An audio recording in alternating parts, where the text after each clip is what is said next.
So it looks like we are live. So hello, greetings everyone to the Slam Jam Championship Wrestling Show. We're going to be covering all kinds of stuff because it is WrestleMania week and we have just had an AEW pay-per-view as well.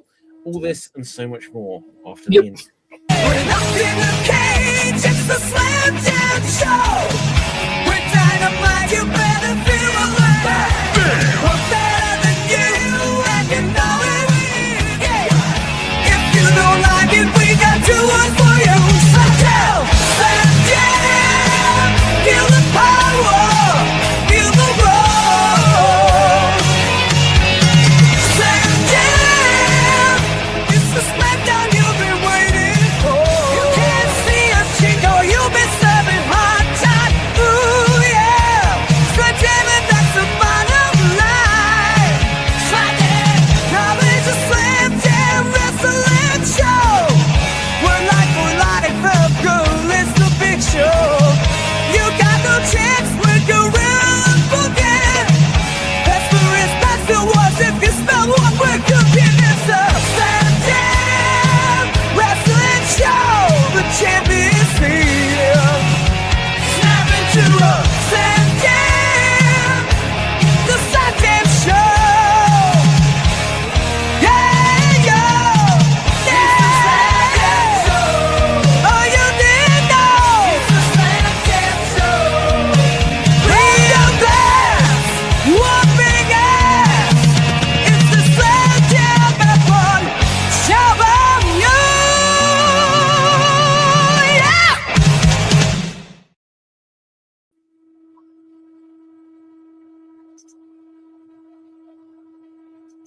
On in the world of professional wrestling. But first of all, Dev, say hello to the people.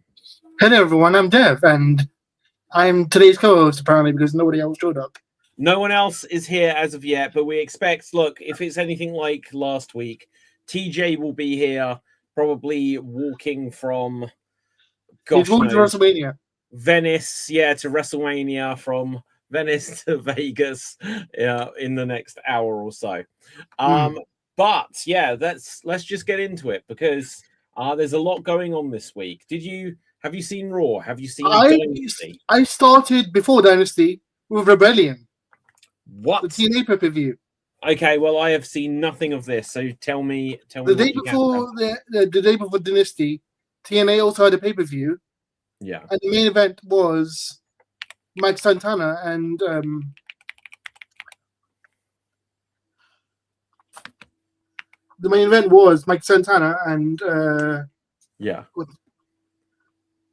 Eddie Edwards, and that was really good. Right, I was gonna say. I keep forgetting who Eddie. I keep on saying Eddie Richards, which is the Right, tag team partner. Okay, I've got it up now. So yeah, was it a good show? It was a really good show. It was weird, quirky, and it was a lot of returns, a lot of relying on nostalgia and WWE at the same time. Wait, okay, so who returned at this show then? EC3. Oh yeah, I did actually see about that. I didn't even think about it being a TNA pay-per-view. And ODB was involved. ODB came back as well for the 6-man with Tiffany, Drew McIntyre's ex, Mickey James, and ODB versus the Elegance brand. Yeah. So Dana Brooke and the others. Yeah, Ash by Elegance, Heather by Elegance, and M by Elegance. That was a good show for what it was. Is this on TNA Plus or whatever they call it now? Yeah. How much is that? I have no idea. There's way too many subscription services now. Yeah. Okay. Yeah. I will. Yeah. There are too many subscription services. I feel like I'd need to try to get back into TNA. I follow it just in I'll occasionally see stuff that's happening with it. Is EC3? The last I knew of him, he was NWA World Champion. Yeah. Is he still?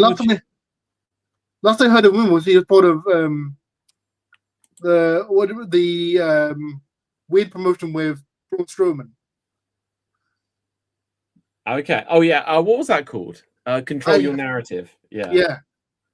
Okay. So yeah, he was. Who is the NWA World Champion if it's not EC3 then? Trevor Murdoch again? No, hopefully not. Let's Surely check. he's retired by now. Because they've either got Trevor Murdoch or Oh, okay. He lost it to Tom Latimer. who was in NXT, wasn't he? At some point, I believe so. Yeah. Yeah.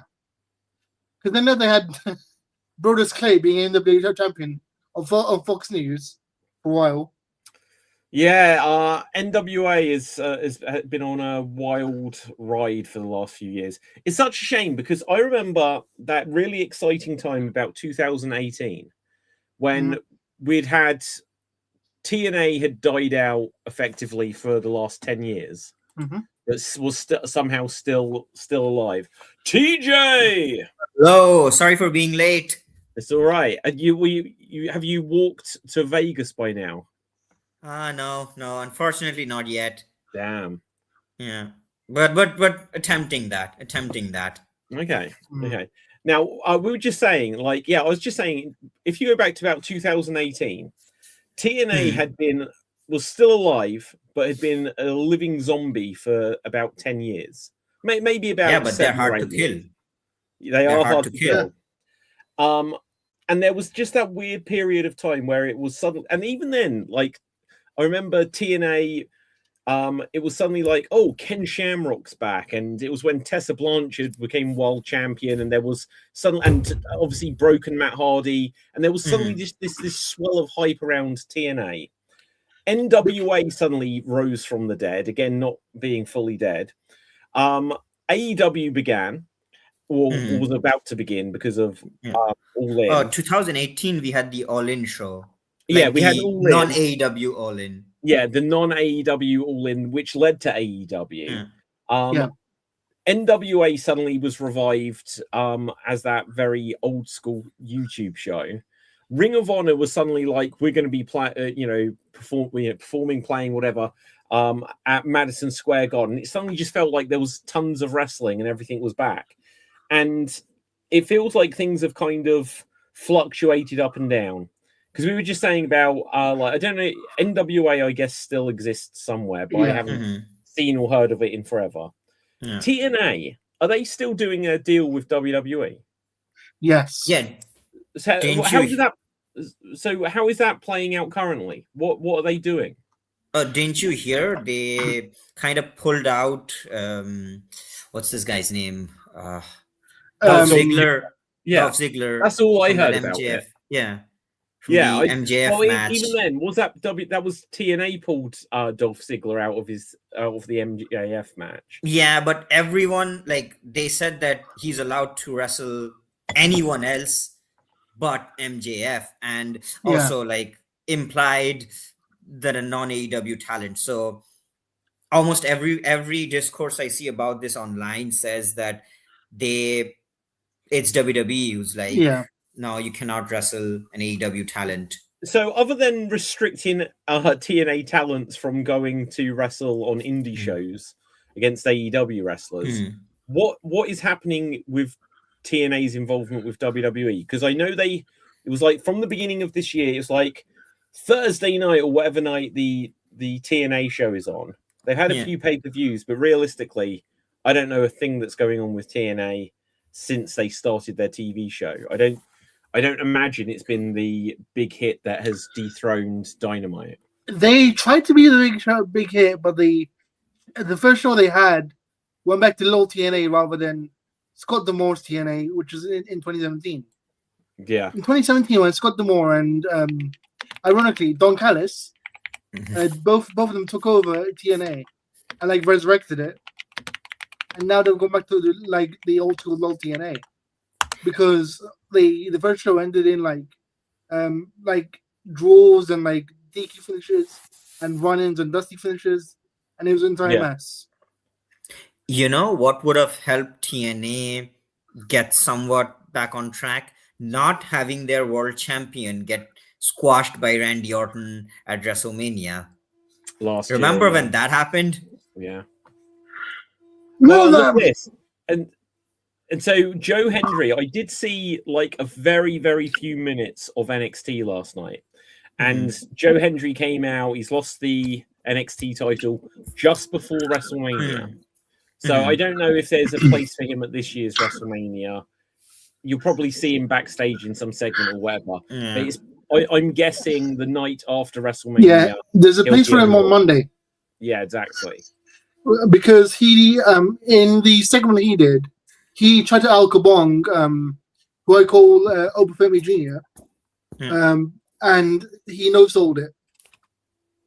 Yeah. You know what I also dislike? The fact that TNA talent, when they're feuding with WWE talent, they're not feuding with a Seth Rollins or a CM Punk. They're feuding with mid to low tier NXT talent, which WWE already, they're like, that's our development. But they've made it clear that NXT, like, okay, so NXT haven't been developmental for years. That's evolved.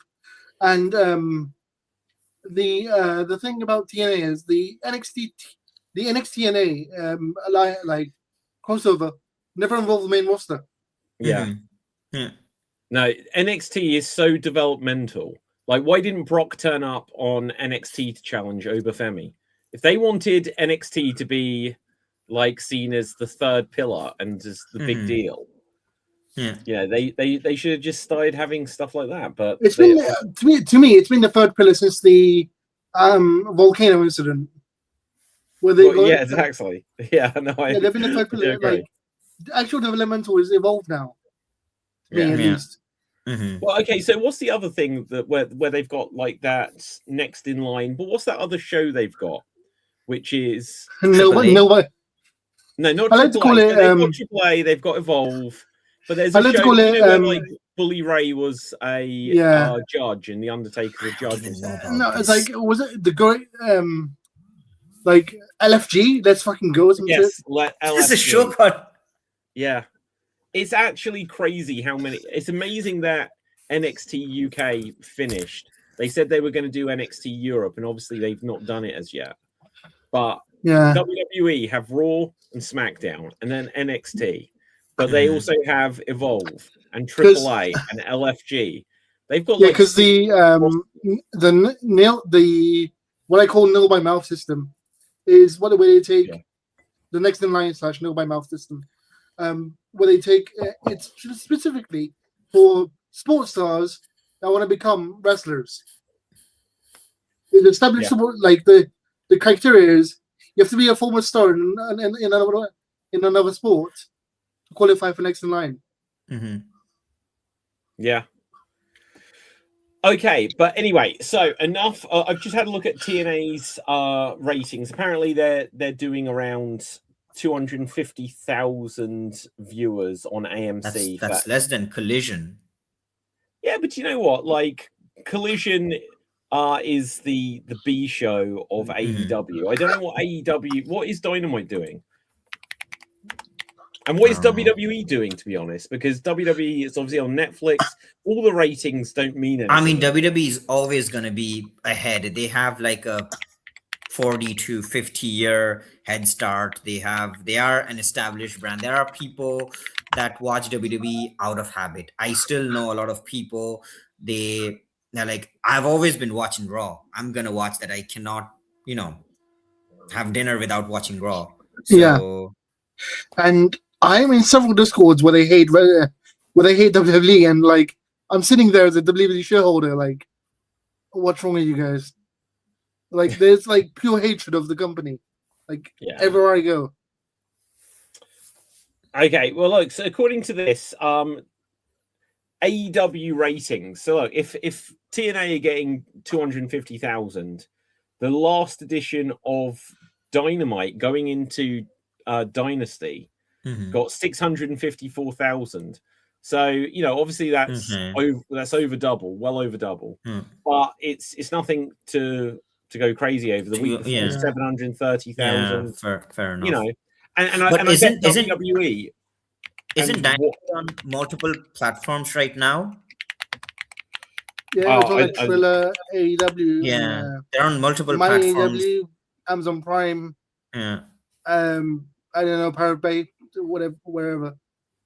I mean, ratings mean nothing anymore. There are so many weeks where I watch whatever I've seen of Raw, SmackDown, Dynamite, and it's just literally been on my Twitter feed Yeah. because they push so much. How many times you go onto Twitter and it'll be like CM Punk, Roman Reigns, full segment, and it's like 18 minutes long.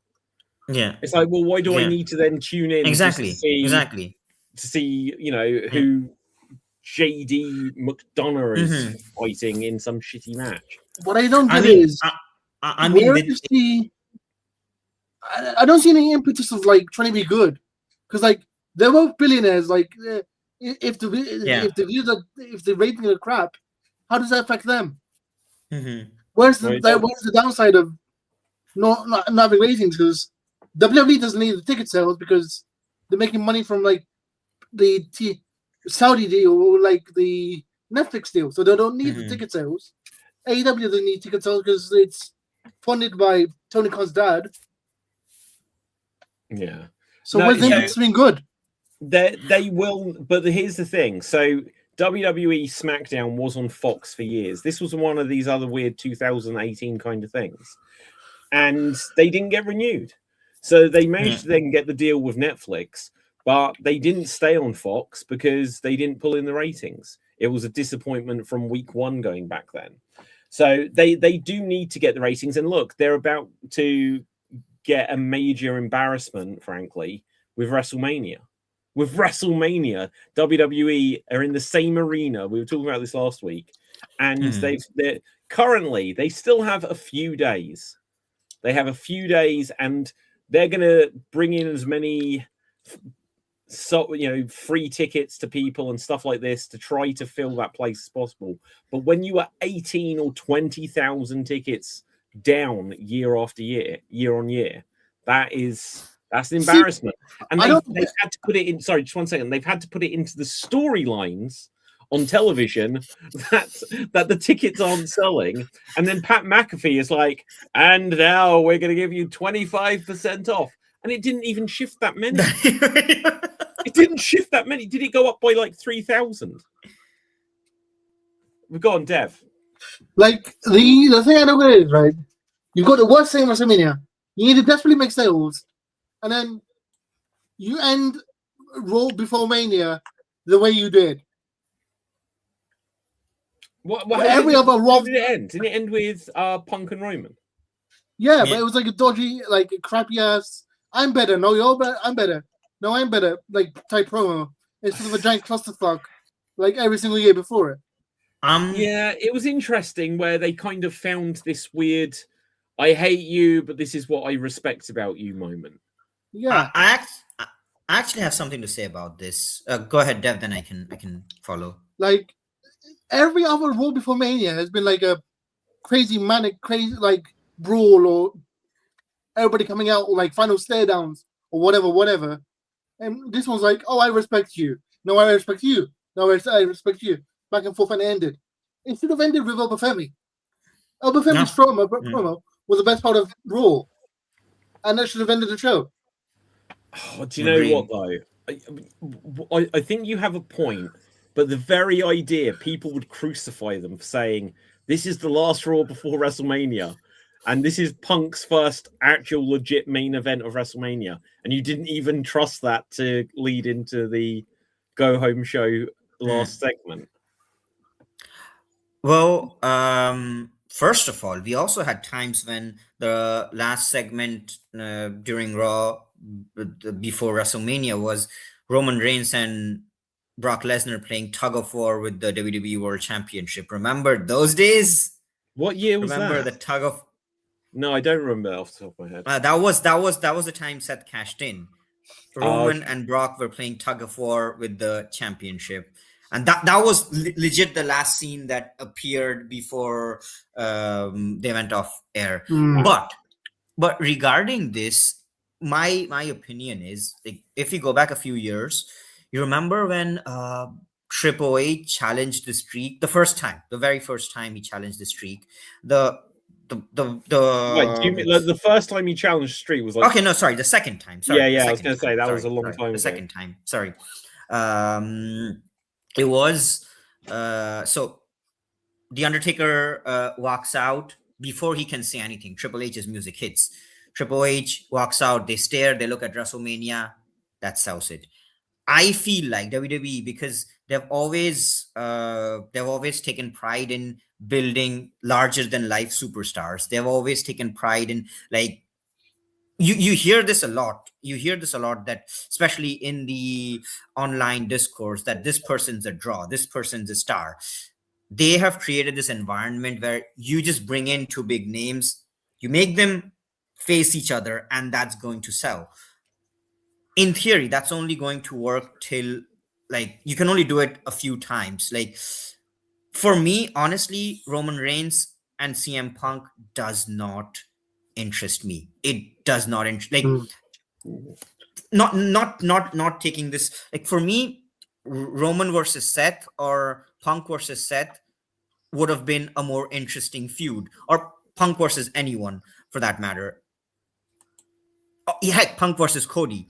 In this case, it was Maybe. just that they hate, these two guys hate each other. But do they build up to stuff that tells me that they hate each other? It was just every week, I hate you, no, I hate you more, I hate you more, and the very last show, just that they do. Respect you.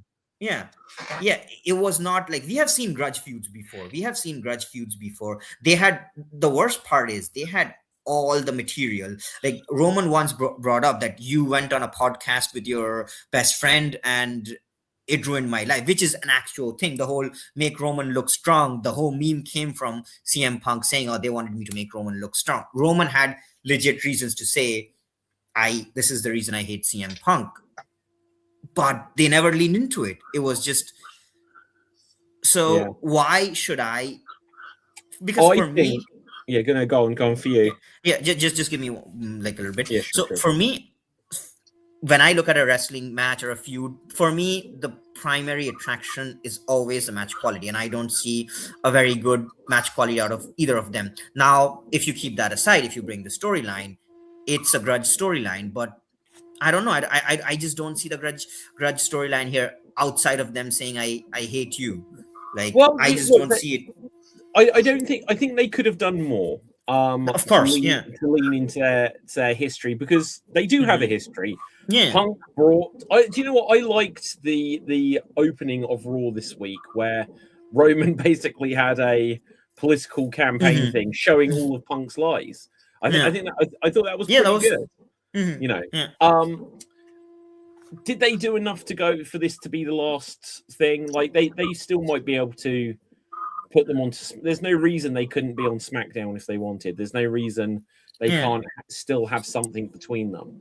But I think they were in a position where they wanted CM Punk versus Seth. Seth got injured a couple of years ago.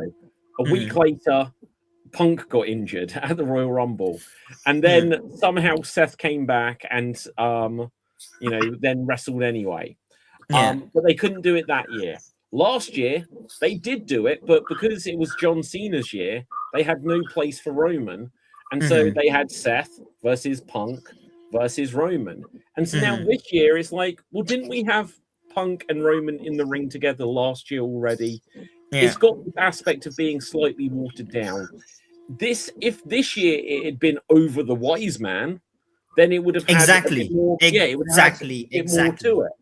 They didn't bring Heyman into this at all, and they should have done, because with and Seth got injured, so it's unfortunate, because otherwise they would have finally got round to Punk versus Seth, but obviously they couldn't do it. And they looked probably at, like, well, who do we have? And it's like, well, what are we doing with Roman? Roman will go for it, because again, the talk about, was Bron Breakker going to be winning the Rumble or whatever other plans they've got, it all fell apart. And so the two biggest names they've got, unless they could have gone for Cody versus Punk, it was Roman versus Punk. Orton versus Cody could have made sense. Look, I never would have expected them to bring in Ted DiBiase Jr. for that, but they brought in Pat McAfee. They could have brought in Shane McMahon. They could have brought in Matt Riddle. They could have brought in a bunch of people that would have made more sense than Pat McAfee, because in my head, there was never any connection to Pat McAfee from either of these guys. and 2 of them are in Vegas. Both Matt Riddle and Ted DiBiase will be at Vegas for WrestleCon. Well, who knows what we'll see? Who knows what You know we'll who see? else would have made sense? Ric Flair. History with Dusty, history with Punk. Ric Flair. I don't like the guy, but Oh, Goldust. WWE's. Yeah, but they're both. I think Flair and Dustin both are technically still with AEW. Is Flair still with AEW? I think so. Yeah, Okay. I think so. I might be wrong on that, but yeah. So they. You know who would have made more they've sense got at this stage? No, go ahead. You know who would have made more sense than Pat McAfee? Anyone? A fan. Just take a fan. Just Nicholas. Yeah, Yeah. Nicholas. Freaking Nicholas would have made more sense than Pat McAfee. Yeah. What this was clearly is, look, you think Pat McAfee, he wrestled Austin Theory and then Vince McMahon at WrestleMania like 3 years ago. Did he? Pat McAfee wrestled Vince McMahon? Yeah. Did you not know this? What the fuck? No. Okay. Oh my God. This what, you know, when Austin had his match with Kevin Owens? Yeah. So that was the main event of night 1 that year. The next night, they'd got a storyline where Vince McMahon was angry with Pat McAfee or something like this. I can't remember. But they had Pat McAfee against Austin Theory. I believe. I think McAfee won. Maybe I'm wrong about that. I think he won. But then which year was this? It would be WrestleMania 39, I think. Or 38 or 38. 38, yeah. WrestleMania 38. Oh no, TJ, way. I need to find the moment then. You must have seen the meme out of this. So basically, he lost. Austin Theory lost to him, and immediately after, McMahon challenged him. McMahon came out. Yeah. Holy shit! Sorry if I'm not allowed to say that. I just looked on Wikipedia. What the? Okay, hang on.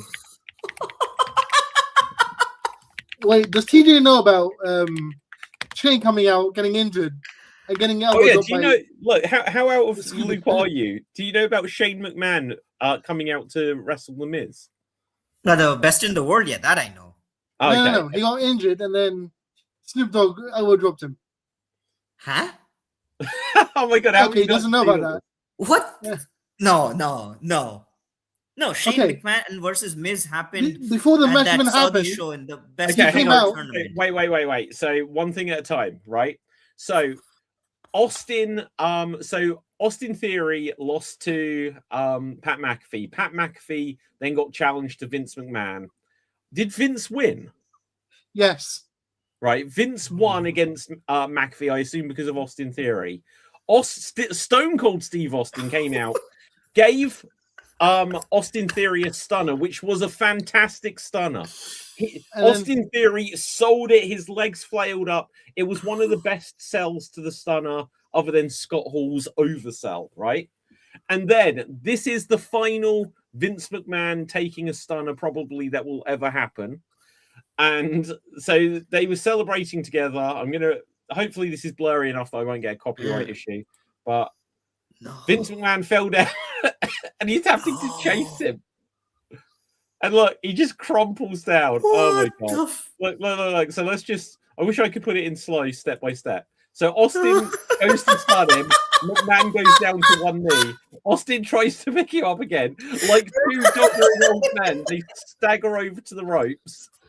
Austin grabs him, and Vince again just kneels down to sell it. Oh dear. Okay, but let's find. This is worth it.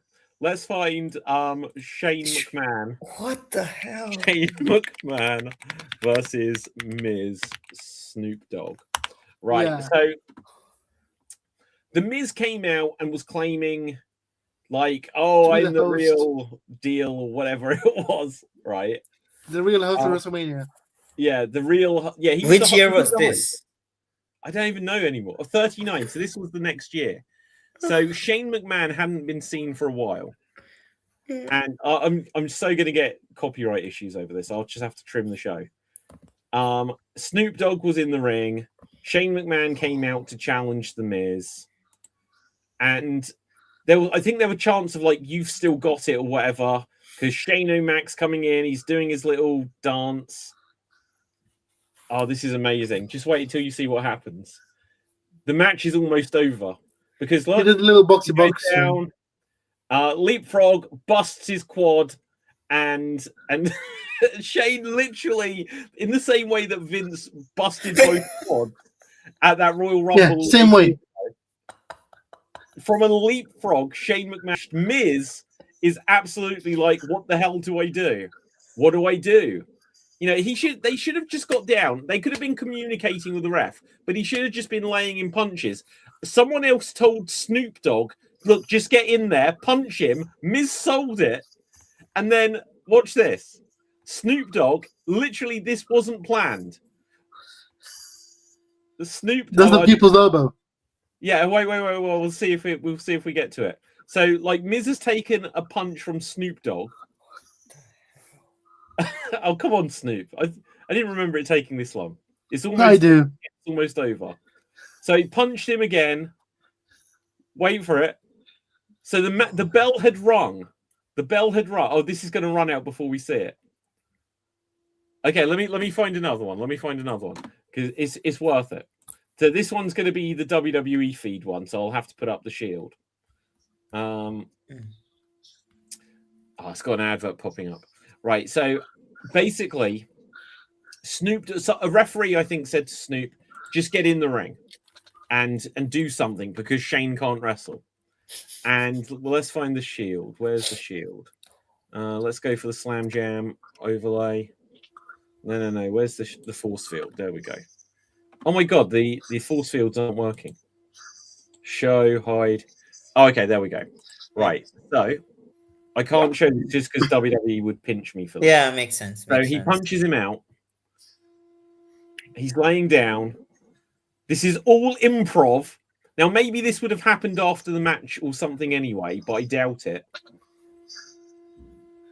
The referee gets back in the ring.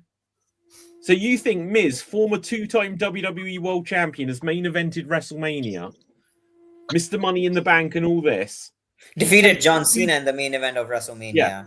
He's taken 2 punches from Snoop Dogg and he got leapfrogs by Shane McMahon.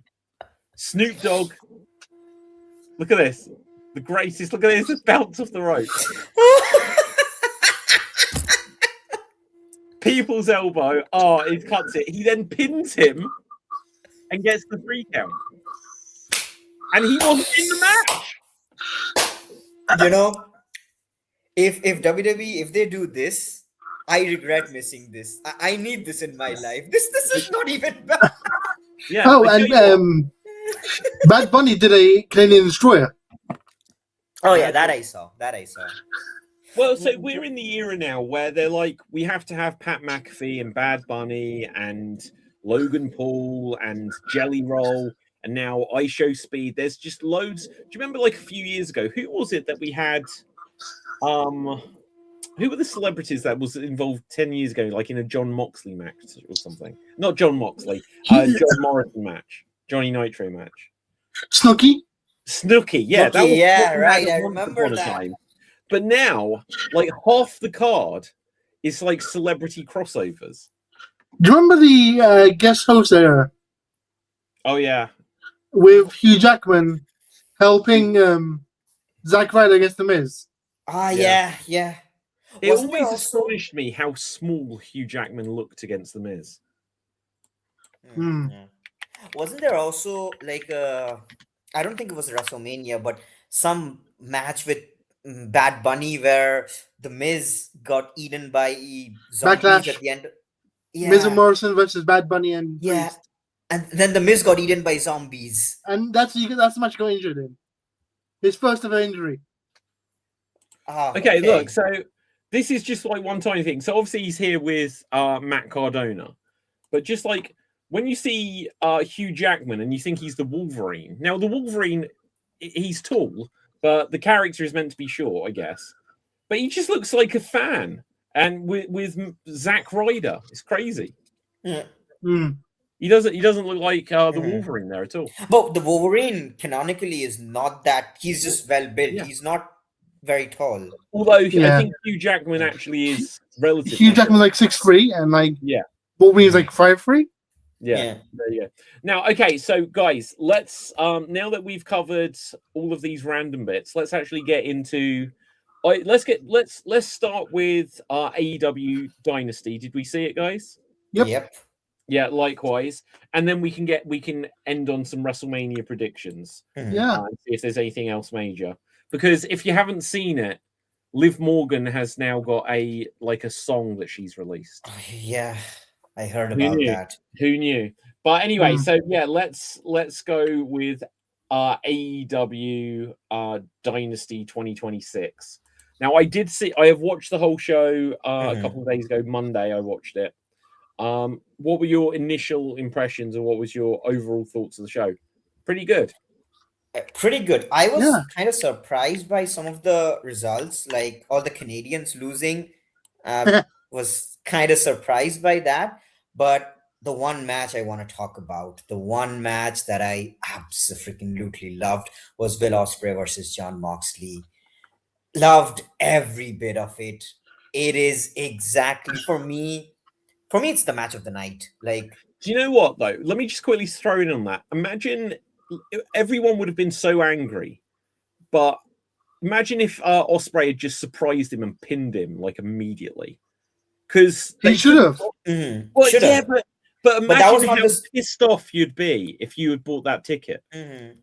But that was also not the story they were saying. The story they were telling, because a lot of people say AEW they don't tell stories, but the story they were saying is that Ospreay's he's not in it for the title. He's there for revenge, and that is what made him lose. It was so good. That first hidden blade, that was Well, so it was great. awesome. They're in the corner like this. You think something's about to happen? Boom! Boom! And it could have been over then. Hmm. It was so awesome. Yeah. Loved every bit of that. The match of the night for me was actually the Bucks versus Okada and Takeshita. Also a very good match. That was a great match. Yeah. That was the hardest I've seen the Young Bucks wrestle for like years since the first All In. Like this is the most effort they put into a match. Yeah. Oh, It's the first All In.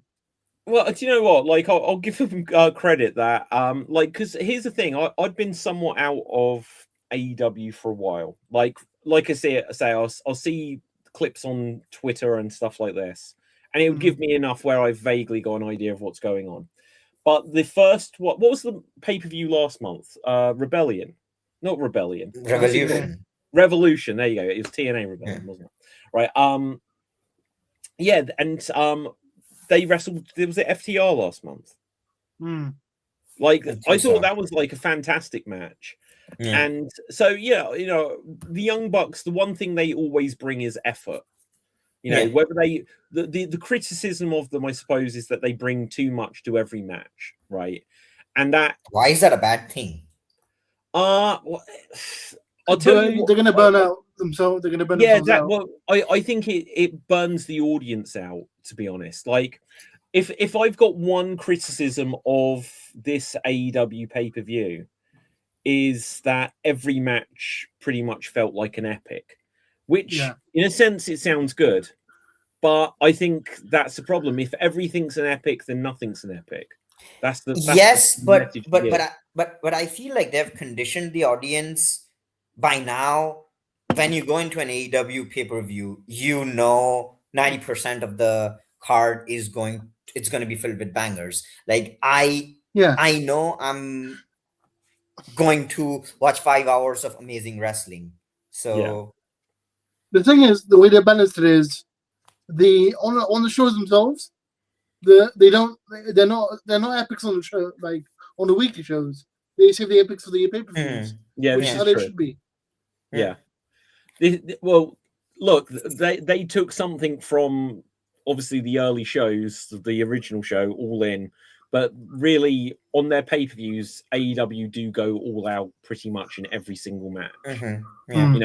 And in that, you perhaps don't have as sound psychology as everything, as you always could. If people are kicking out of finishes and taking finishes the classic example was, I forget who it was, but you've got like Canadian Destroyer after Canadian Destroyer. Was that an Osprey? Who was that with? Probably Osprey and sounds like Ricochet. something Osprey would do. Yeah, it Sounds like sounds like something Osprey would and do. I think it was Osprey and Ricochet. Canadian Destroyer, Canadian Destroyer, Canadian Destroyer, Canadian Destroyer, and instantly no selling. Yeah. And I just dial back on that. Have false finishes, have close finishes, but if you tell the audience that no move is devastating, that it actually puts people down, that's my only issue. I have a counter argument to that. I agree with everything that you're saying, but my two of my counter arguments are: one, they don't do this in every match. You will not see this in an MJF match. AEW for me has something for everyone. So you do have matches where someone's working on an arm or a knee, and that's what leads to the story. You also have this kind of over the top, like bonkers match, which one is not an AEW thing. It's a part of that fighting spirit, New Japan strong style, which is something that has heavily influenced AEW and American or Western indie wrestling for that matter. And the idea behind it is always that last adrenaline. Like even during the Mox versus Osprey match, there was a part where Osprey tried hitting the Os cutter. Mox counters that into a paradigm shift, and then you could see a lot of people are complaining, okay, Osprey just hits the hidden blade, but no, he's about to fall. He doesn't hit the hidden blade and cover Mox. It's a last gasp. Okay, I'm gonna fall, but while falling, I'm gonna hit the hidden blade. And AEW, and this is something Will Ospreay has said. I remember the exact moment you mean. So he kind of no sold and instantly came back up with it, but then he sold. Yeah, exactly. Yeah, that's fine, because you can get like, oh, I'm about to be down, but I've got this one last burst of energy. No, I love that stuff. And the thing is, AEW, and this is something Will Ospreay has said, Kenny Omega has said, that they take their inspiration from video games, from anime, from a lot of Japanese media, where stuff like this is common. It's common. And for me, wrestling at the end of the day, it is suspension of disbelief. If I can accept Danhausen cursing someone, if I can accept an undead voodoo priest that can use teleportation and force lightning, if I can accept Kane being a monster from hell who can control fire, I can accept this. It's not like, I don't need my wrestling to be that serious. It is entertaining. That's it. If every single match is like that, I can understand that being a problem. But I don't think every AEW match is like that. You have your Ospreys, your Ricochets, but then you have MJFs, you have John Moxley's, you have Hangman Adam Page, you have a bunch of other people. You have FTR, who are like as old school as you can get. So you kind of have a bit of everything. So for me, seeing that in one match, it's a nice change of breath. But the thing which I'd say that you get across most of the matches, like Ricochet and Jericho, that wasn't in the same vein as FTR and like Edge and Christian and what was Jericho is dropped the name Chris? Yeah. Why? Yeah. He's going for the Prince gimmick. He's going for the Prince gimmick. He what? He's going for the Prince gimmick, the Madonna.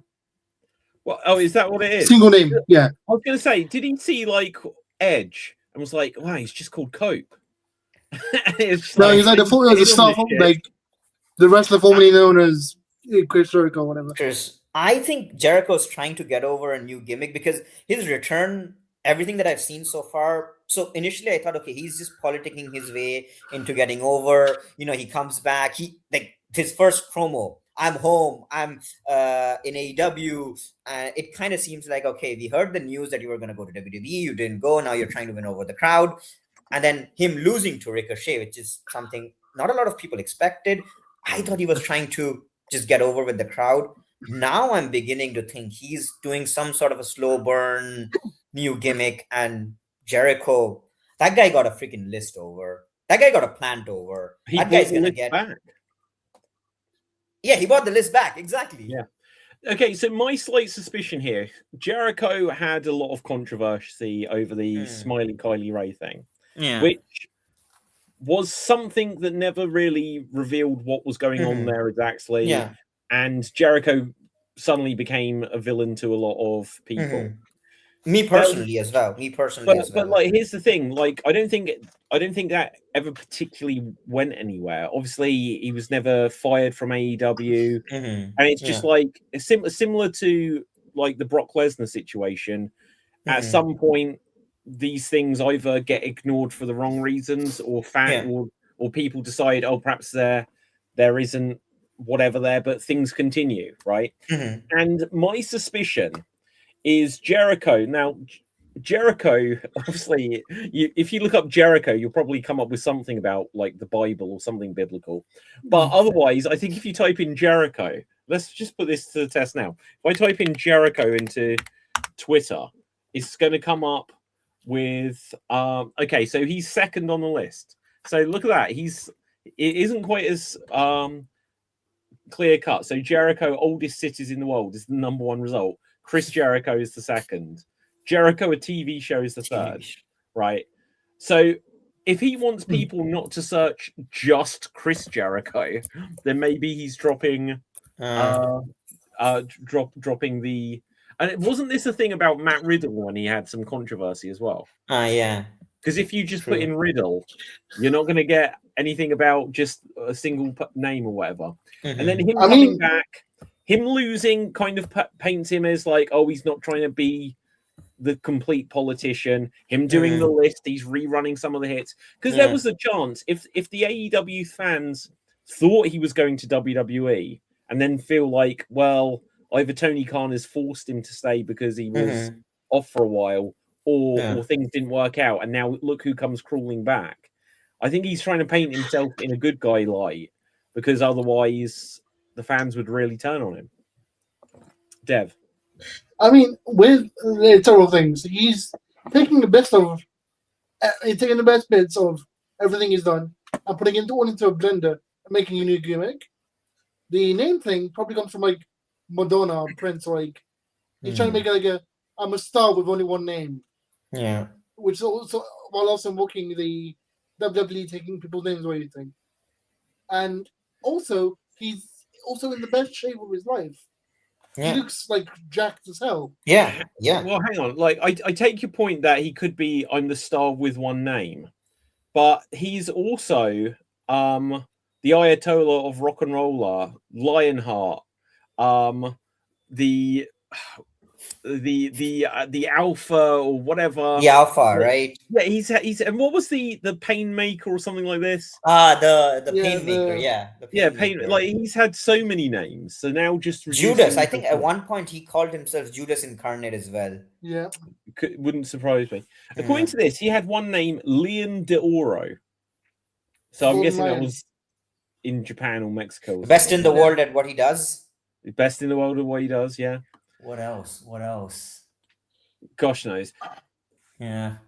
Okay, having a look though. So, I was surprised. Like you say, all the Canadians lost. Edge and Christian lost. Are they just going to? Are they ever going to have a run with the AEW tag team titles? I don't know. I mean, I think I really stand by this. I think one, they should. I also think, to be a controversial opinion, but I think both Edge and Christian should, even if it's for one night, they should win the AEW World Championship, just so that you can add those names to the lineage, so that 10 years from now, when people look at former AEW World Champions, I agree. I don't need them to have long reigns. I don't even need them to have like multiple night reigns. Have them win on the same night, do some shenanigans, and then just add those names to the list. Yeah, I agree with stuff like that. Have it. What time was it that he had that he cashed in for? He had a cash in. Yeah. He cashed it in during a John Moxley versus someone else match, and he lost. Yeah, he lost. Christian so should have won the world title then. Yeah, and look, he was. Edge's return all the way back in 2019. Then a year later, 2020, Edge won the Royal Rumble and then didn't win the world title. then Yeah. never won the WWE World title, Mhm. which is like, why bring him back for all of this? And then he goes to AEW and doesn't win the world title. Now, it Yeah. wouldn't surprise me if they didn't give Christian that, but Edge, it feels like this was something that WWE and now AEW have missed the opportunity to Mhm. have Edge, because it'll be like, yeah, he came back, but the most prominent thing since Edge came back to wrestling was the night he returned. It could be that because Edge has said that him going to AEW, it's just because he wants to have fun with Christian. Maybe he just doesn't want the spotlight. He's just, I'm wrestling with my childhood friend. I'm just having fun. Well, maybe, but you think he came back, then they literally called his match with Randy Orton before it happened the greatest wrestling Best match wrestling. of all time. It was all right. There was no audience there, but you know, they gave it their all. It went on forever. Then Edge won the Royal Rumble. It didn't lead to him becoming world champion. They had him start the Judgment Day just to boot him out a few weeks later. And then WWE lost interest in him. So I don't blame him for when he left to say, okay, I'm going to go to AEW. But AEW, they have kind of fumbled him, to be honest. Yeah. And I agree. It should go down in the history books. Like I look at TNA, and you think of like the history of the TNA World Champions, and you might say, yeah, but is their list of world champions as good as like the WWE list of world champions? Well, it could have been. You know, TNA could have given it to Ric Flair and suddenly said, oh, Ric Flair is now a 17-time world champ. They could have had that ability to do that, or 22 times if they wanted to count it that way. They could have said, oh, a former TNA world champion, Hulk Hogan or Kevin Nash or anyone that they had along the way.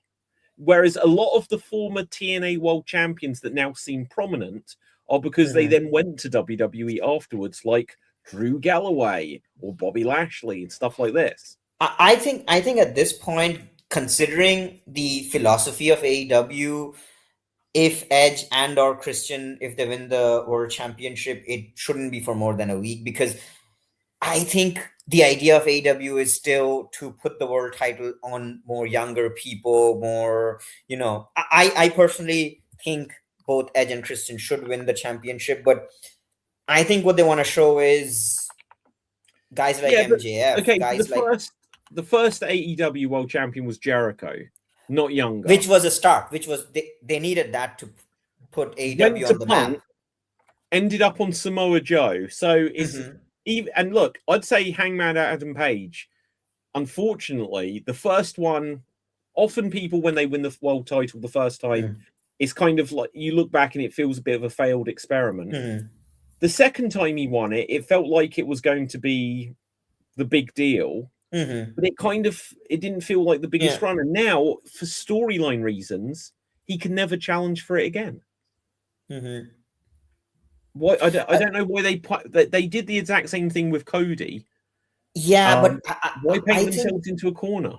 Yeah, but I think Hangman Adam Page, the character, if you look at Hangman's arc so far, I've been thinking about this a lot. I don't think he needs the championship, because his arc he wanted the championship, he had the chase. His arc has always been Hangman is his biggest enemy. He screws it up for himself. Him not challenging for the championship was a stipulation that he added. He did not need to add that stipulation. So I think if you kind of want the story that they tell with Hangman, he doesn't really need the championship. Plus, you have guys like Kyle Fletcher, Will Ospreay. You have a bunch of people that are gonna. Well, you know, they need to get to Ospreay, because when they were speaking about like injuries and stuff, you know, they could have missed that opportunity. Okada, they've had for years, never been world champion in AEW. There's loads. And one of the things when AEW started was the promise that some of the people that were held down. Now, arguably, you could even say that Jon Moxley was the third in the pecking order of the Shield. And obviously, he's probably the biggest overall star in AEW's history. Like the ace of AEW. Yeah, exactly. And so But when you then look at and obviously look, Daniel Bryan did win it in AEW. Another Yeah. one of, not that he's that old, but another of the old timers, Yeah. I guess. But like Cesaro, they gave him a Ring of Honor world title. It's like, Yeah. oh, that whole brass ring thing. Suddenly he's going to be the main event, and he hasn't been. And that has happened. Like Bobby Lashley going into AEW, I don't think he's ever gone for the world title and stuff like this. I think guys like Claudio, guys like and there's more. Yeah, I'm trying to think. Ricochet. These are fantastic Ricochet, people to be world champions. But when you compare them, like if you look at it this way, the other option would be people like Kyle Fletcher, Will Ospreay. I just think I would prefer seeing a Kyle Fletcher world title reign than a Claudio, and I'm a big Claudio fan. I just think Kyle's a better option at this point. I agree. So, at this point, I agree. Yeah. So it sucks, but yeah. No, I unfortunately, even though you could suddenly at any point have a storyline where Claudio becomes a world champion. Yeah. Adam Cole is another one. Obviously, his career might be over. But there are certain people where it just feels like the window of opportunity opens and then shuts. But sorry, Dev, you've had your hand up a little while. So the thing is, I realized by looking at while you were discussing the World Championships and stuff, it's really obvious what kind of wrestling Tony Khan likes as a fan. Because all of his wrestling, like all of his champions, have had Triple H style reigns. They've never been they've always been a character. They've not been based on wrestling. They've not been based on like athletic ability.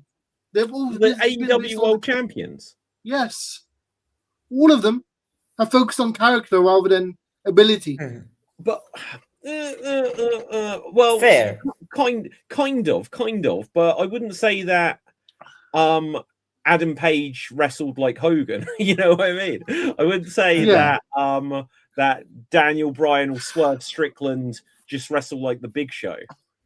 Yeah, but instead of like having like wrestlers who are good at wrestling, having good matches, and being champions, every champion has had a story arc attached to them. But I think you need to. This is like actually picking up. I think it was TJ who said it earlier.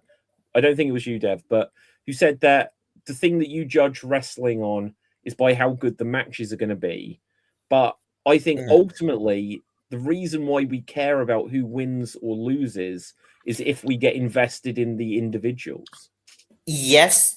But what I meant was I would still want, like, you can tell a very good story. And if the match at this point, after years of watching New Japan and now AEW and a lot of indie wrestling, if the match is going to be mid, I'm probably not going to be super invested. Like of course I need a story, I need a character, but I need the match to be good or at least somewhat decent, because we have had plenty WWE storylines where the build-up was amazing, but the match was absolutely horrible.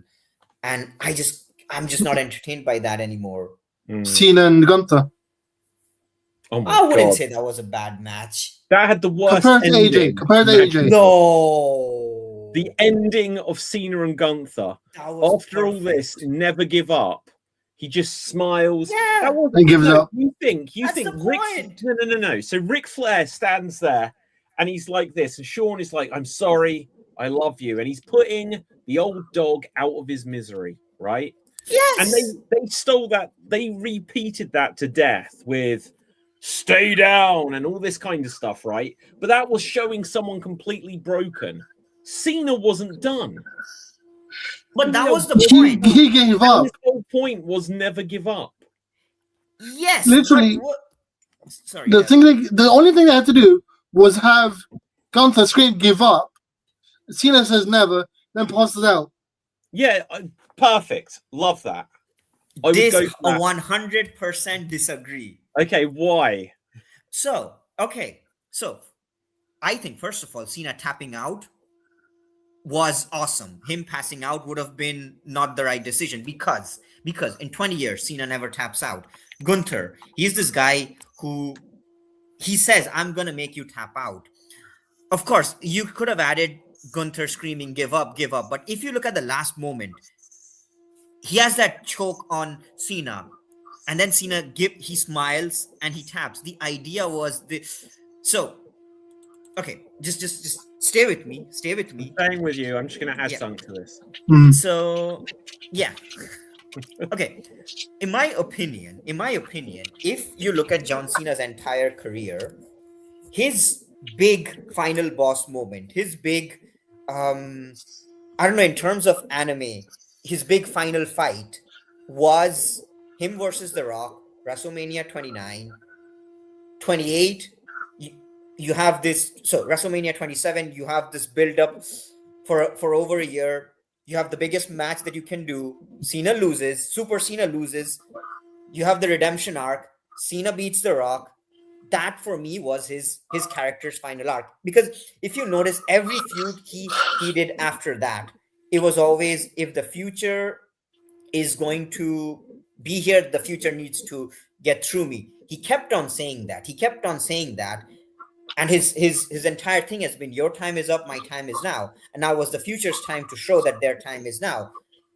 This went on until you had the Gunther match, because Cena at this point, he lost several times. It's not that he's no longer Super Cena, but he still never tapped out. This moment was him realizing, when he smiles, it was him realizing, okay, I guess my time is really up. The future did run through me. So he smiles. He taps out, not so much in the same sense as I can't take this anymore physically. It was more, I am psychologically content. The future is like, Gunther is better than me. The future is better than me. I finally met someone that can make me tap, and he taps out. I think it was absolutely perfect. I think it is that deep. I think it was the best way Cena could have gone. No, the best way Cena could have gone would have been that it was at WrestleMania this weekend. And, true. And build it up over the last several months. AJ Styles is retiring. John Cena's retiring. They have that history. And let them have the match they had, but they both stand up at the end, and it's the end of an era for both of them. Ending night one or whatever, and then night two is still the future, but you could have ended it there. Instead, you've got Gunther, who has retired Goldberg, AJ Styles, and John Cena within half a year. He's the career killer. And literally, all three of those guys now just become about Gunther rather than their own story. They are. He is the next. This is your supervillain build up. He is the next big. Yeah, and he's so boss. Next that he has a match with Seth Rollins for no reason. That's just WWE booking being bad. But okay, when Brock Lesnar ended the streak, people were like, no. People complained. I remember people were looking at technicalities. I remember I saw this podcast where someone was saying, when they did the contract signing, Taker never signed the contract, so the match should be invalid. People were going, and that is exactly what you want out of a heel victory. A heel victory, when the supervillain wins, it's not supposed to make you feel good. Gunther making Cena tap out is not supposed to make us feel good. I think it was perfect. Like this guy. That guy, exactly. Yeah. But okay, anyway, so guys, let's bring back just to anything else from Dynasty, because we've covered bits and pieces of it, but we need to get on to WrestleMania. We're at WrestleMania week, so we'll get on to predictions. Anything else major from Dynasty? Yeah, they brought back Camille because they wanted to promote American Gladiator. Yeah, coming out this week. So they brought Camille out of nowhere. Because I heard that she was back. I watched the whole show. I was like, where was Camille? She was on the pre-show. Yeah. There is this rumor going on that since Darby's challenging MJF this week, later tonight, Darby's winning the title. There's this rumor going on. I would be up for that, to be honest. And Yeah. I think it would be from a very counter program point of view. Imagine Darby Allin finally wins the title, and people, because the WrestleMania booking has been so bad, people would talk about this at least for 2 or 3 days, and then the top story on WrestleMania weekend is Darby Allin winning the World Championship. Yeah. But WWE could counter it quite easily. Danhausen wins the. Yes, that's exactly what I was going to say. I was going to say, they've got like this skinny, scrawny dude with face paint on. And I was like, WWE have their own. Yes, we connected there. You had the exact same thought. But yeah, That would be Danhausen. funny. That would be funny as hell. Do you know what? Like, I'm worried about the whole Danhausen situation. I don't know. He's because got a job for life. He's going to what? He's got a job for life. He's fine. Well, I don't know. I feel like, okay, he had a match last week on SmackDown, which was all right. I don't think he gave the greatest showing of like wrestling ability in that match, but it was fine. Yeah. I worry that because he ran out on Raw and did the whole shtick with the cannon again with the t-shirts and that, and I'm just like, we've kind of seen what this gimmick is. He's saying you are cursed too much, in my opinion. Yeah. The funniest segments with him, I think, was actually the first one backstage. Like the night after it bombed at the pay-per-view when he came out. So I think they need to come up with new ideas. Otherwise, very quickly, he'll just end up in that tag team with Truth, which will be good. But then very quickly, it will just be like, yeah, we're too used to it, and it hasn't got anything, any other meat on the bone. I mean, there's like a perfect way to use him, and like it's literally have him selling merch, right? He's selling merch. Yeah. And I mean, whatever he's- they need a MacGuffin reason for something to happen, have him curse someone and make it happen. Oh, I He's think going to be a so comedy far- character. So far, like the referee, 1, 2, like that. They can get away with saying that wasn't Danhausen. They can get away with the idea of saying, well, Danhausen said someone's cursed, and then it kind of gets them in their own head because a few things have happened. But obviously, when you saw, now they do definitely need to have William Regal and Danhausen meet up again at some point. But when you have that kind of thing happen, where someone goes like that and they start reacting, that's when it crosses a line into it's too hokey for what they should do. They should Undertaker. always keep it. Undertaker. Yeah, I know, but when was the last time they did the hokey stuff with the Undertaker in that same level, right? This was always my issue with the Bray Wyatt stuff, is it crossed the line. You know, there was a reason why when the Undertaker evaporated against Yokozuna was when the WWE were in their lowest point. And the reason that was Kevin Nash. why when the NWO suddenly exploded is because people thought it was real, right? Bro, the Undertaker died and he came back. He was dead. Yeah, He was canonically dead. I don't think there's ever been a time where the hokey stuff, you know, you can have like Sting come down from the rafters and lights go out, and you can always explain that, well, Sting pays the person to switch the lights out. But when you actually have like Bray Wyatt or Matt Hardy literally teleporting, then it's like, what are we doing here? With Danhausen, they can do it as long as there's always an excuse for why it could be something real. Then But it doesn't have to be real. It does. That's the point It's of wrestling. No, It's it does wrestling. have to be real. No. Okay, no, but do you remember when the Wyatt Six first debuted and they literally murdered everyone, Including Chad shooting Gable. Chad Gable in the head Yeah. with a gun on live Well, TV? They didn't shoot him with a gun. It just looked like that. He had a bullet But- wound on his head. Yeah. No, he got some. Yeah, but Okay. My counter argument to this is, if you look at the very old Batman comics, back when Batman was a detective, not when he was a superhero. was this There when was- Lou Thez was world champion and everyone thought wrestling was Yeah, real? Go exactly. on. Yeah. Exactly. Right. Exactly. But there was a crossover between Batman and Bram Stoker's Dracula, and that was the first time there was an actual supernatural villain, because every other villain, it's just a psychopath. So Yeah. you can get away with that in these fictional Yeah, but that's worlds. a comic book, right? This Yeah, wrestling's kind of similar. it is kind of similar, but it's meant to be the step towards reality because you're seeing live theater, right? Yeah, So Luchasaurus is a dinosaur.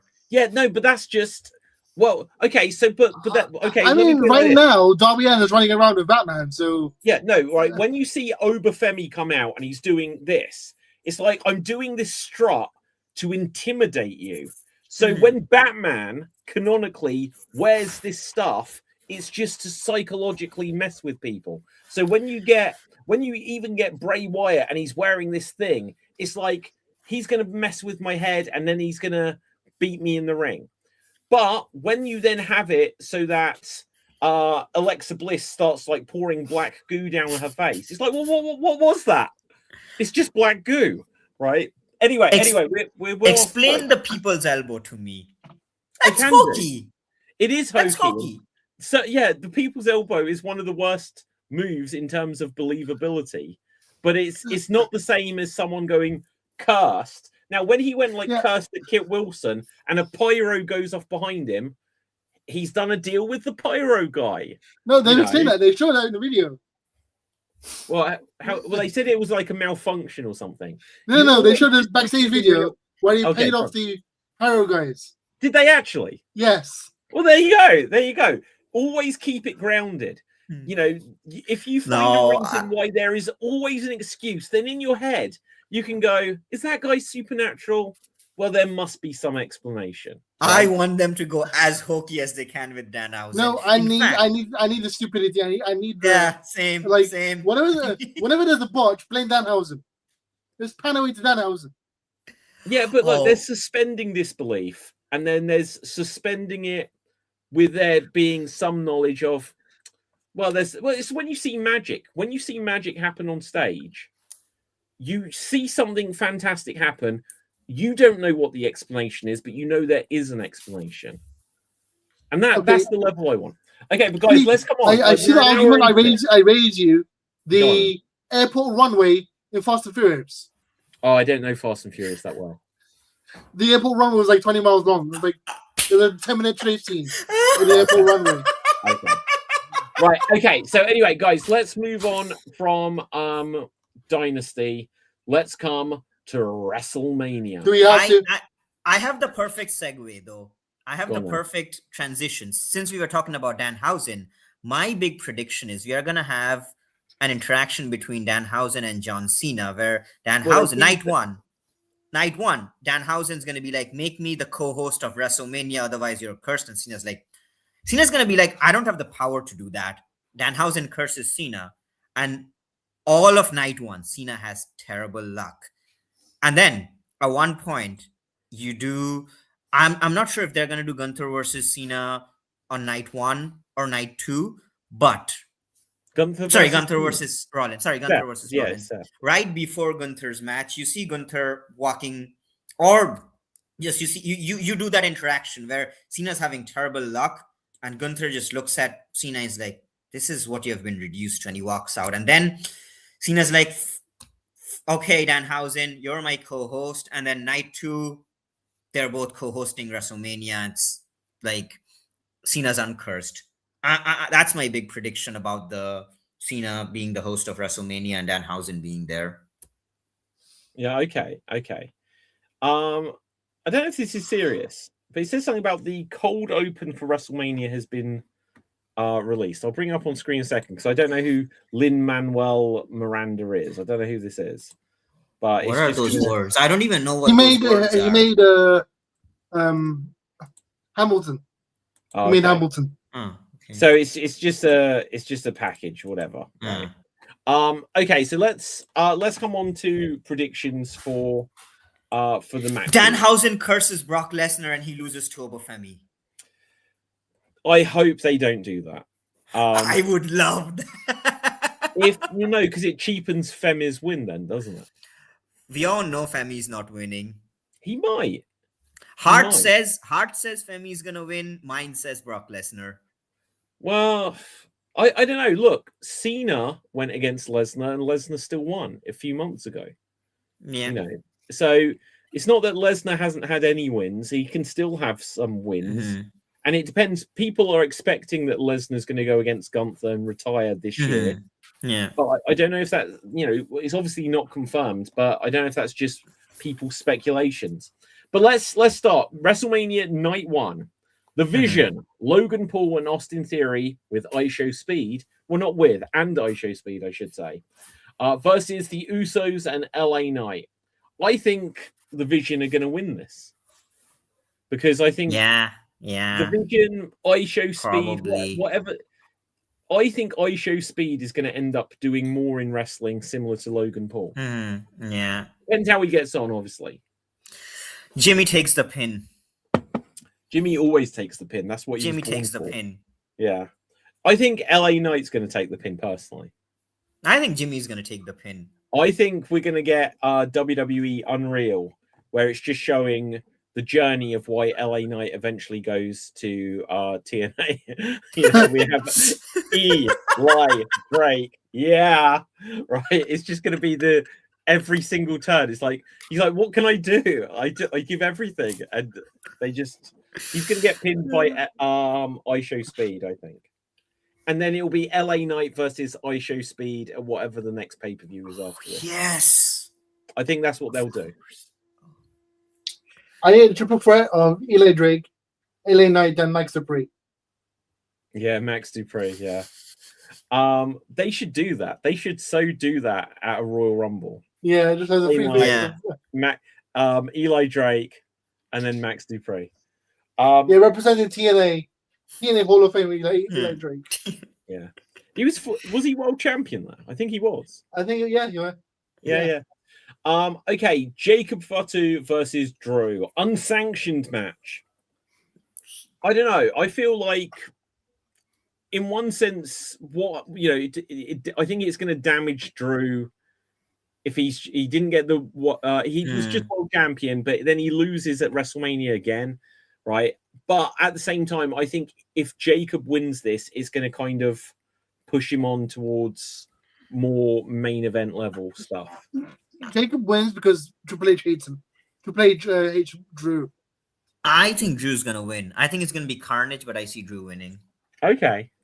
I kind of hope Drew wins. I think Jacob Fatu needs a win more to really solidify him at this upper level. I don't think they're going to do anything with Jacob Fatu. I think he's always going to be that upper mid-card talent. I don't see him transitioning to the main event.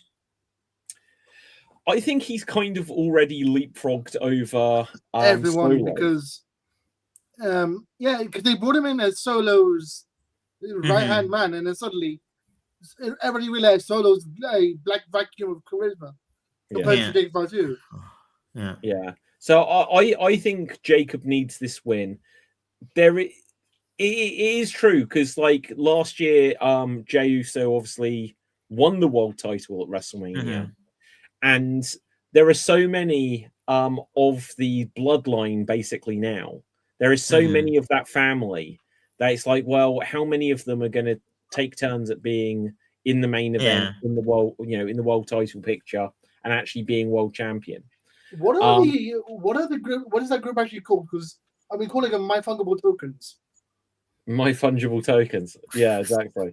Well, they should be. I think that MFTs are so far beyond. They are like the NWO when it was run by Virgil and Scott Norton and Stevie Ray, with just absolute no ones in it now. And the fact that they've been feuding with the Wyatt Six, who are just such garbage. I like them, but like the Wyatt Six, they need to lean more into Uncle Howdy being Bo Dallas. You only ever see him as Bo Dallas in the like pre-tape promos, and it's like he looks he is turning into Bray Wyatt, right, visually, and if they can just get him over and make him the focal point of that group. But it feels like maybe Bo Dallas doesn't want to do tons of wrestling anymore. Or they don't have that much faith in him. Eric Rowan barely does anything. And it's just like, well, the Wyatts don't feel like Here's what they should have done, right? Here's what Yeah, they should have done. I don't They care about should've- Dexter Loomis. They should have done this whole thing of like Bo Dallas and Uncle Howdy of Green Goblin and Rosemont for one. Yeah, I agree. They should have built up the Wyatt Six randomly taking out random like wrestlers in the background, sitting in catering and like literally like murdering them, having like covered in blood or something in backstage randomly like throughout the weeks, and like build them up and like everybody either getting freaked out or like wanting to fight against them by being outnumbered, and slowly building up a resistance like an army to fight against them, and have a payoff at WrestleMania or something. Yeah, I've just had a comment from Dave Green. Where are you, Dave? You call yourself an actor and don't know who Lin-Manuel Miranda is. I have no idea who Lin-Manuel Miranda is. He's the director of Hamilton and other musicals. Do you know what? As much as I've seen bits of Hamilton, I could not give two shits about Hamilton. It's just like, oh, look at that, they're doing rap. And I don't care about Hamilton, right? Hamilton sucks balls. Like, the songs are not enjoyable to listen to. That is my view on Hamilton. By the way, sorry. This just in breaking news, or breaking news actually.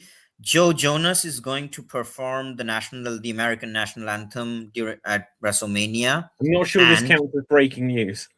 Wait. Okay, sorry. Okay. Sad news. No. And no, I mean sad because it sucks. Yeah. Okay. Not sad. And apparently, WrestleMania 42 across both nights, pre-shows included, will be 18 hours long. Too short. Add 5 more hours. You want more? Okay, so wait, what time does it begin on the pre-shows then? 18 hours. That's 9 hours. Yeah. Across both nights. Yeah, but that means that 9 hours roughly. That's insanity. 3 hour pre-show. Okay, this also includes the post show. Oh, okay, yeah. 2 hours. That'll eat an hour. Okay. Yeah, that would be like, yeah. What is the Hall of Fame again? After SmackDown, isn't it? I think it's going to be after SmackDown. Okay, anyway, Stephanie Vicker versus Liv Morgan. Singles match for the Women's World Championship. I want Liv to win. Like, you single out. She just had a huge lump on her head. Yeah, she's earned this. She won the Royal Rumble. You know. I don't know enough about this feud to comment, but okay, I'll go with you. Have you guys seen the edit of Liv Morgan's bump with JD McDonough? Yes, yeah, you showed it. I think you shared this last week. Yeah. Oh my god, but yeah, I think, you know. And look, this is one of the interesting things in wrestling. They had a huge pull-apart fight and everything on Raw this week. And that was good, you know, because it shouldn't, you know, like we said earlier about Punk and Roman.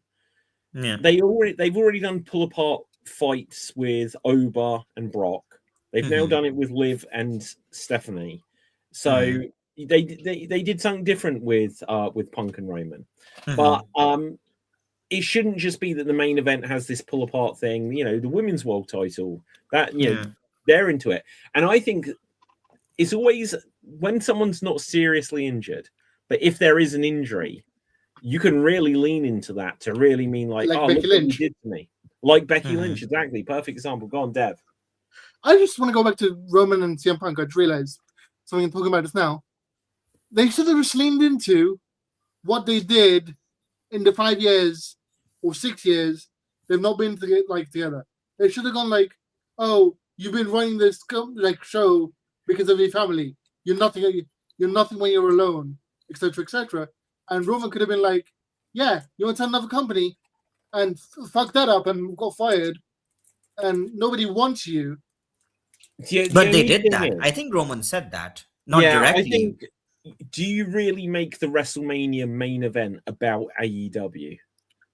Like, I think they've been really careful not to lean into that. They should have. They this is one time they could have. I should have. If Punk hadn't been referencing AEW for the first 2 years of his return to WWE in every promo, right? Then you could have brought it in. You know, if they'd named dropped Colt Cabana, then that might have been a thing.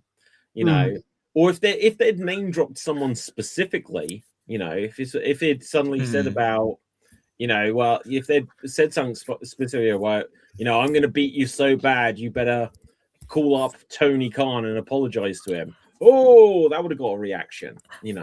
Yeah. I think a safe way to do this would have been Roman could have said, you went to this other company and then my boy Dean beat you up in like less than a minute, because that match happened where Mox beat Punk. You could just say that and enough. Yeah, there's a danger there, because then what you're saying is the guy who left here and is now the guy in AEW can beat you in a minute, but I can't, because there's no way their match is going to be 1 minute. Yeah. Okay. Anyway, let's come back to this. AJ Lee, Becky Lynch.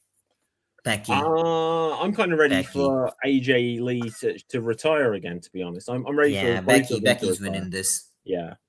AJ's return. I'm pleased that she's back, but and obviously, look, Becky's winning this. She isn't the same as she was 10 years ago. You evolve as a person, but her character doesn't. It seems radically different than the AJ Lee of old. I'm not digging it, to be honest. Because back then she was started with the Cravey gimmick, which was a mockery of her actual mental illness, and even though the fans liked it, she didn't. Well, do you know, like, but she was like kind of skippy, crazy chick, like bouncy and stuff like this. And now she's just serious, and it's not fun. Yeah. It just needs fun. It needs more like wildness, cheekiness, something to it.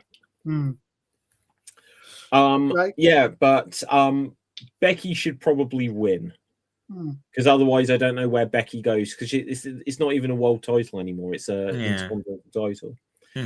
Next up, night one, the Irresistible Forces versus Charlotte and Alexa versus Bailey and Lyra and versus the Bella Twins. I want Bailey and Lyra to win, because they've been going way too long for this, and the rest of them. The Bella Twins, because it's WWE. I think, I agree there. I think it's the Bella Twins because it's WWE. Yeah.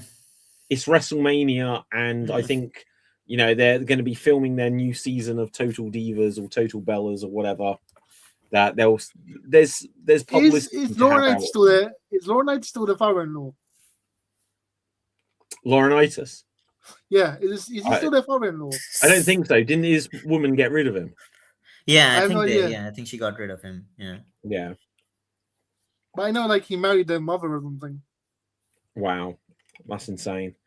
Okay, next up we have Seth versus Gunther. I tell you what, night one it's a really weak card. Night one is a really weak card.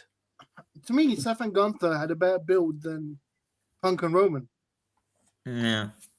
There was no build. Gunther attacked Seth.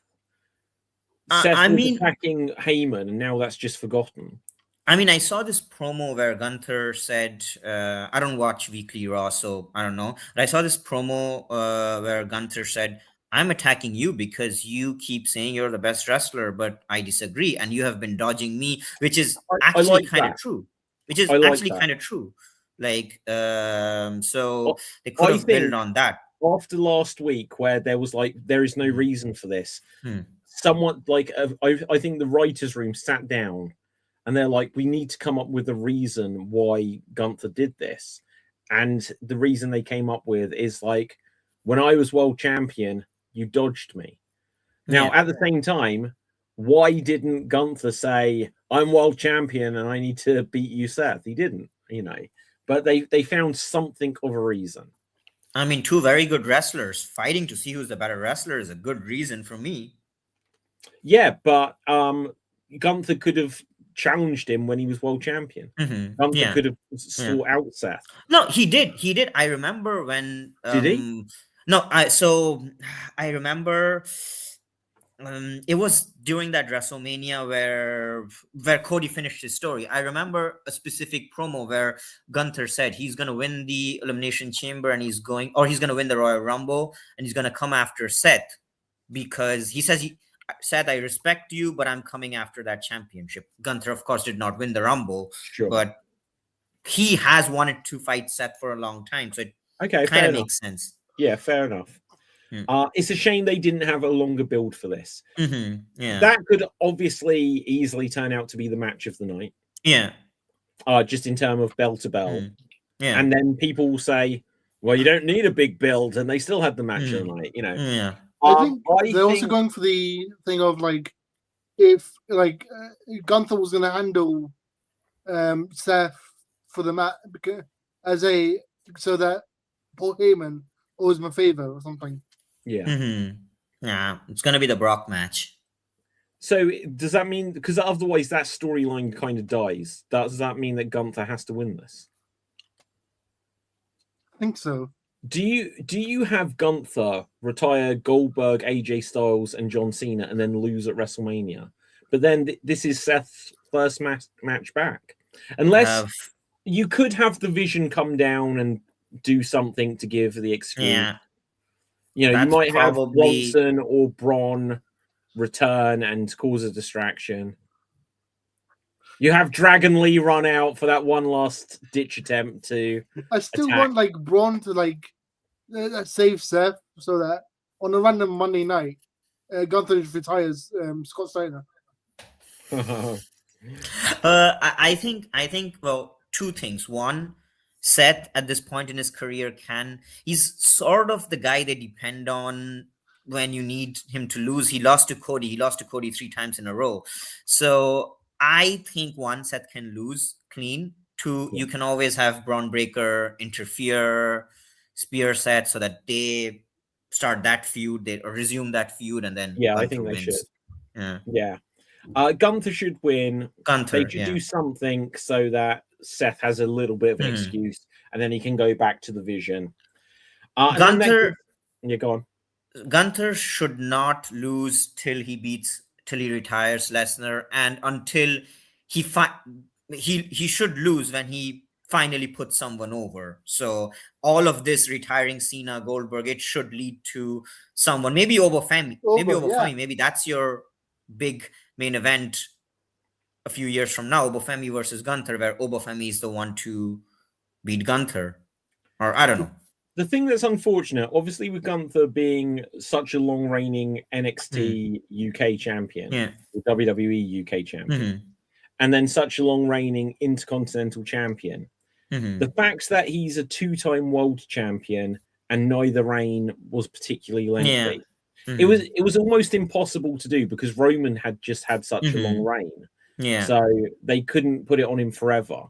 But they kind of do need to keep Gunther away from the world title. Yeah, I agree. Or, look, because I get the idea of that Gunther shouldn't perhaps lose until he does. But they could, the way they could break that pattern is Gunther could end up retiring Rey Mysterio. I hope not, though. That should go to Dom. Gunther could go after someone else to retire them or something. But it could be that that person doesn't want to retire, like AJ Styles didn't want to retire. And then it could be that someone interferes and keeps that person's career alive. And then Gunther feuds with them for a while. Gunther could then get a world title shot where, again, if someone goes after Gunther, it could be, I wouldn't have lost, and so now I'm doing this. Because, again, you know, with 3 retirements within a year, it's like, well, are you just going to keep lining up people for him to retire indefinitely? You kind of need to move him off of that, but then he can circle back round to it. But go on, Dev. You know who is the perfect person for like after Brock? Matt Cardona. Sorry, who? Randy Orton. No, Orton shouldn't retire unless he really wants to. And Orton, look, legend killer, career killer. Yeah, it has that to it. I mean, they are going to do that at some point. They are going to do that. I mean, Ray's never going to retire because he's got stem cell booked it every week. Yeah. Okay, so coming on to Orton, if they don't give Orton the world title here, then Orton is never going to get close to that John Cena, Ric Flair type of record. They need to give Orton this win. Orton has lost almost all of the pay-per-views since he came back at that Survivor Series. Like, I think the first one he won was against Joe Hendry, like last year. You won the Edge one. They did like the greatest WrestleMania match. Oh no, but that was before. That's years ago, because Orton won a world title that year, right? Yeah. But when he came back at the same Survivor Series where Punk returned, Orton just has lost. Like, he was the first one against John Cena after Cena won the world title last year, and he should have been one of the last. But Orton just lost then. He's floated about. Now they've put him into a WrestleMania main event again. It seems weird to say this about someone like Randy Orton, but because they've booked him to have so many losses, him suddenly being a credible WrestleMania main eventer here feels like, unless he wins it, it was just like, well, they just fed Cody Rhodes Randy Orton, who's been on a downward spiral. So for this reason, to re-legitimize him, and then also, Orton will be a 15-time world champion, but he can't break Cena's record or even Ric Flair's record until he loses it again. Yeah. So you need to have him, you could have Randy Orton win it. I wouldn't have him lose it on Raw or on SmackDown, whatever. I wouldn't have him lose it the next night. But you shouldn't make it a super long run just because you want him to have it, something to happen, he loses it, and he's like, and now I'm going for 16. You know what? Crazy idea. Story.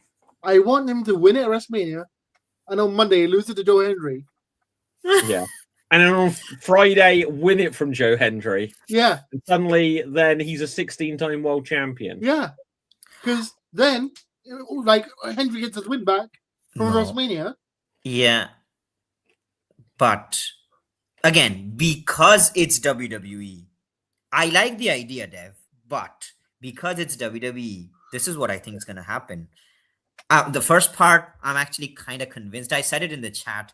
I think Jelly Roll's going to turn on Cody, and Jelly Roll's going to cost Cody the title, and Orton's going to win. And then... Oh, my God. Then, why is that that's even a possibility for WrestleMania? Jelly Roll's going to turn on Cody. In the WWE Championship main event. And then, wait. So get this. Orton's like, I want to break Cena's record.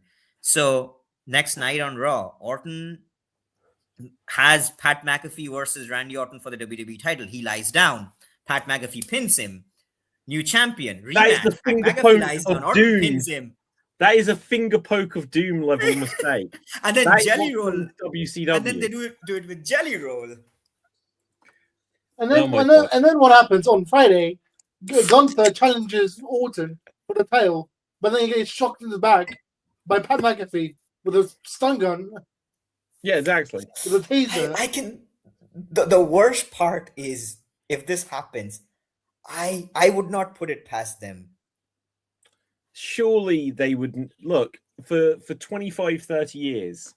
Goldberg's streak is defeated by Kevin Nash, who then lays down for Hulk Hogan after a finger poke, right? WWE surely wouldn't do that. They put but RE would. They put the tag team titles on a 7-year-old kid at WrestleMania. Yeah, but that was Vince.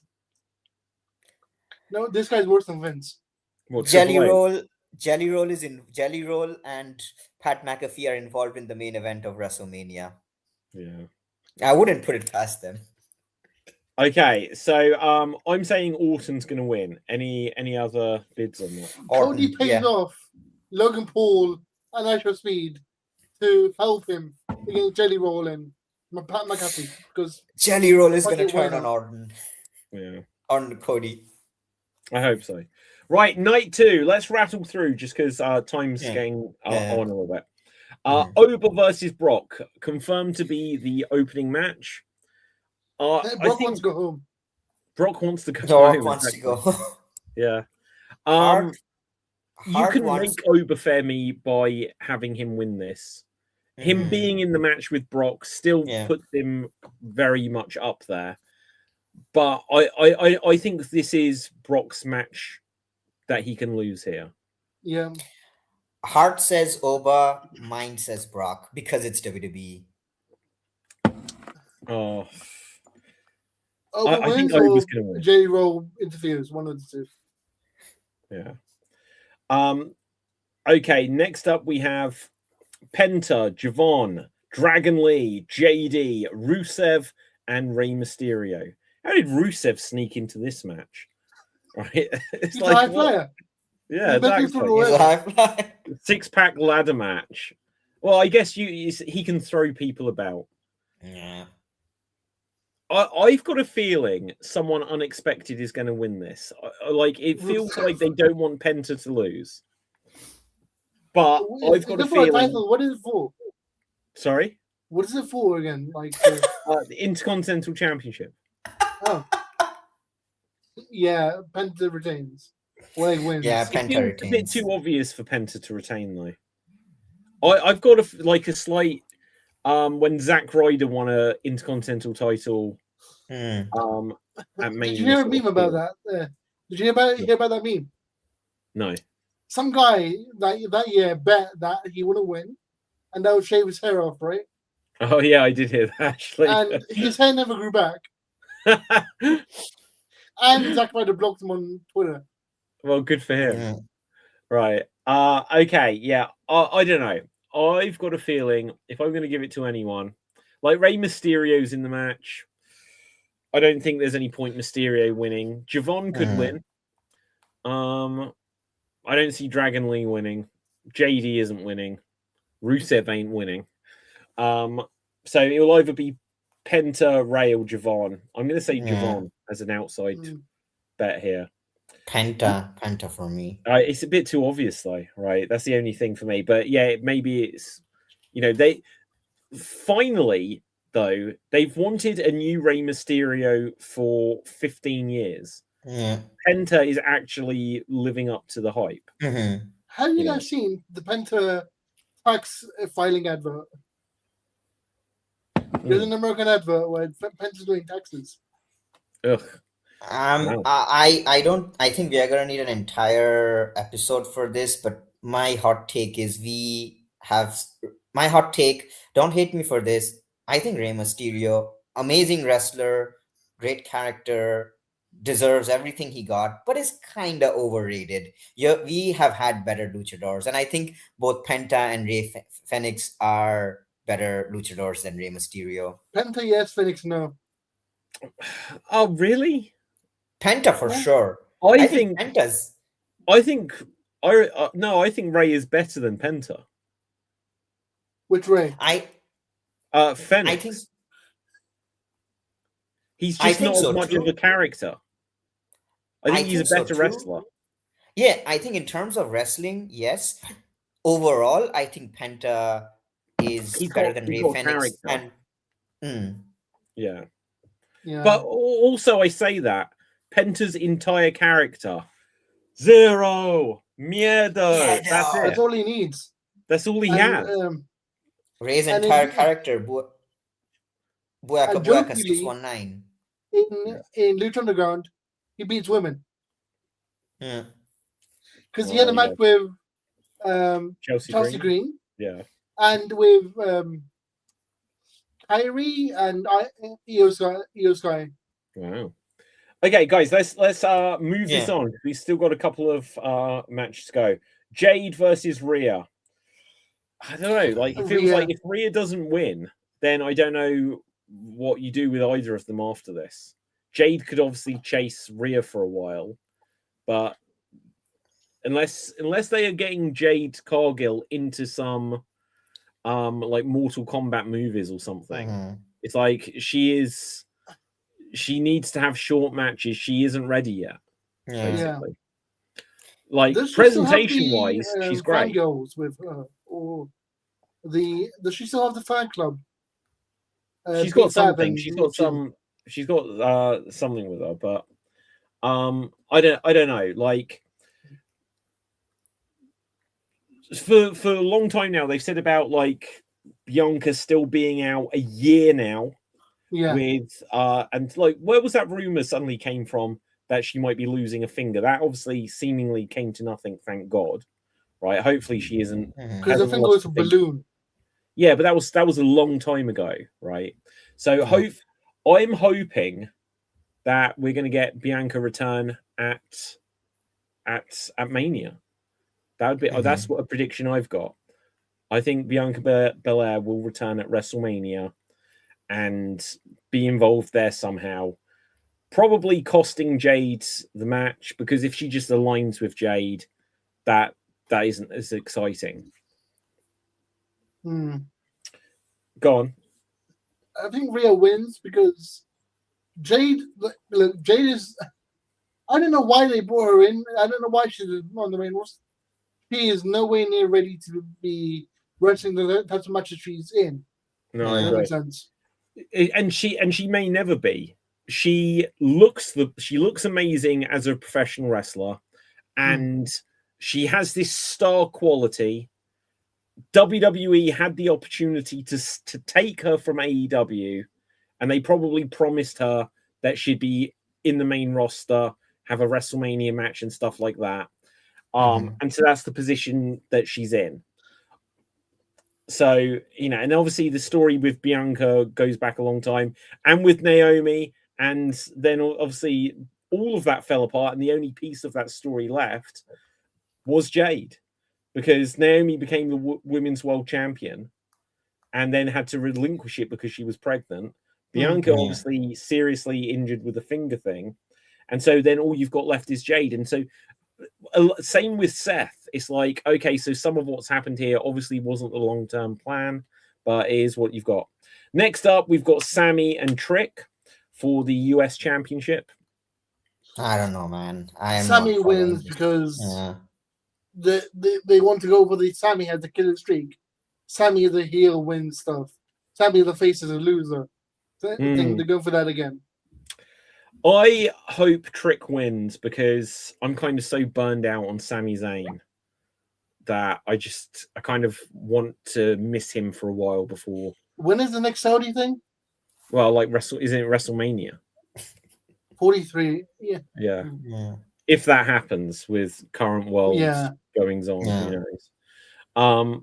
But yeah, like put Sammy there. I think he's probably missed his boat, but he could still get a world title at some point. Give him a world title, not a WWE title, but I like fun Sammy. Heel Sammy can be good, but I'm kind of burned out on Sami Zayn overall. I like the one time you mentioned AEW. That was rude. Oh yeah, that helped AEW massively. Okay, then we have the Demon Finn Balor versus Dominic Mysterio. Demon has to win. Demon has to win. You don't pull out the Demon. You don't make a big hype about the Demon. Yeah. If he's not going to win. I completely agree. Yeah. Like Demon didn't beat Roman, but but against Dominic Mysterio, Finn. Mysterio isn't the same. Yeah, I agree. And then we come to the main event: Punk versus Roman. I don't know. I feel like Roman has to win this. If Roman wins this, it proves that WWE never had faith in Punk.